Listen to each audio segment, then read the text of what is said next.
পুরুষের বেশধারী নারী, যারা পুরুষের জুতা স্যান্ডেল পরে, যারা পুরুষের শার্ট প্যান্ট পরে, যারা পুরুষের পোশাক পরে, তারা জান্নাতে যাবে না। এ কথা মুহাম্মদ সাল্লাল্লাহু আলাইহি সাল্লাম বলেন। তিনি বলেন, ও দায়ুস আল্লাযী কুররি ফি আহলি আল খাবাসা, দায়ুস জান্নাতে যাবে না যে তার পরিবারে বেহায়াইর সুযোগ দিয়েছে। বাপ চলে গেছে 3 চিল্লায় 4 মাসে লন্ডনে আছে, তাসবিহ পিটছে, আর মেয়ে ঢাকা বিশ্ববিদ্যালয়ে আরেকজনের সাথে ঘুরে ধর্ম দেখাচ্ছে। এর নাম ধর্ম নয়। জন্ম দিতে পারলে বাপ হওয়া যায় না, ক্ষমতার নাম বাপ, নীতির নাম বাপ। রাসূল সাল্লাল্লাহু আলাইহি ওয়াসাল্লাম বলছেন, আল ইমামুর রাজুলুর রাইন ওয়া মাসউলুন রায়াতি, যারা দেশের নেতা তার নেতৃত্ব সম্পর্কে বিচারের মাঠে জবাব দিতে হবে। আর রাজুলুর রাইন ফি আহলি বাইতিহি, যে বাড়ির মালিক, পিতা, ছেলের বাপ, মেয়ের বাপ, বৌমার শ্বশুর, একে তার বিচারের মাঠে তার এই দায়িত্ব সম্পর্কে শক্তভাবে মুখামুখি কঠোর জবাব দিতে হবে।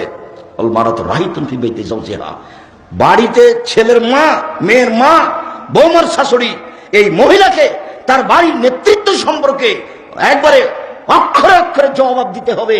জবাব দিতে না পারলে বিচারের মাঠে সফল হতে পারবে না, তাহাজ্জুদ টিকবে না।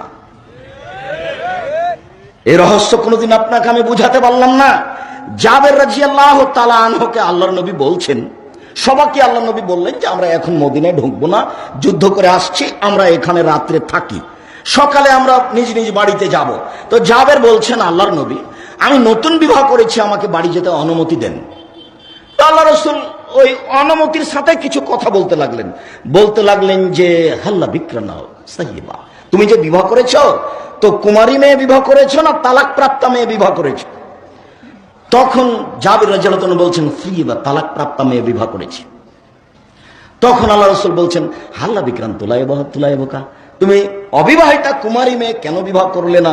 তুমি তার সাথে খেলতে, ও তোমার সাথে খেলতো। আচ্ছা যাক, রাসূল সাল্লাল্লাহু আলাইহি ওয়াসাল্লাম যা বললেন। এখন জাবের কি বলছেন শোনেন। জাবের বলছেন, আল্লাহর নবী, আমার বাপ উহুদের যুদ্ধে মারা গেছেন, 9 জন মেয়ে রেখে আমার 9টা বোন। অন্য এক বর্ণনা রয়েছে, আমার বাপ উহুদের যুদ্ধে শহীদ হয়েছেন, 6টা মেয়ে রেখে আমার 6 জন বোন।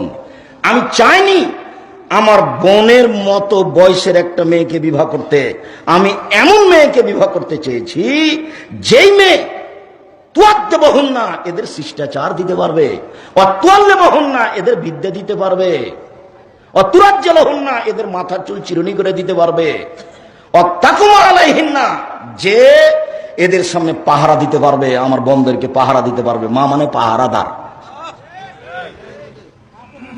মা মানে পাহারাদার। আমি এই কথা বলিনি, মুহাম্মদ সাল্লাল্লাহু আলাইহি ওয়াসাল্লাম এই কথা বলেন।